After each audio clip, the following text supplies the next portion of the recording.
গরম গরম খবর নিয়ে একটা চলে আসি। অস্ট্রেলিয়ান প্লেয়াররা এতদিন ভয় পেত বিরাট কোহলি, রোহিত শর্মার মতো প্লেয়ারদেরকে, বাট একটা নতুন ইয়াংস্টার যাকে নিয়ে অস্ট্রেলিয়ান প্লেয়াররা বর্ডার গাভাস্কর ট্রফির আগে প্রত্যেকের মুখেই নামটা শোনা যাচ্ছে, কার? যশস্বী জয়সওয়াল। সেই জয়সওয়াল যে বেসবলকে জয়সওয়াল দিয়ে হারিয়ে দিয়েছিল এর আগে একটা টেস্ট সিরিজে 800+ রান করেছিল ইংল্যান্ডের বিরুদ্ধে। সেই জয়সওয়ালকে নিয়ে অস্ট্রেলিয়ার প্রত্যেক প্লেয়ারের মাথায় এখন ঘাম ছুটছে।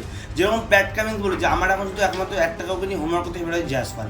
নেথান লায়ন বলার হিসেবে বলছে আমার জয়সওয়ালকে নিয়ে হোমওয়ার্ক করা দরকার। স্টিভেন স্মিথ বলেছে যে না, আমার মনে হচ্ছে এই বর্ডার গাভাস্করের হাইয়েস্ট রান গেটার জয়সওয়াল হতে পারে।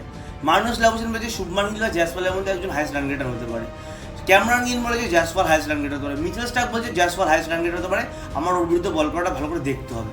তো জয়সওয়ালের নামটা আমার প্রত্যেকে খুব পরিচিত, আমরা প্রত্যেকে জানি টেস্ট টিমে জায়গা করে নিয়েছে। টি-20 টিমে গিলকে রিপ্লেস করে টি-20তে ওপেনার হয়েছে।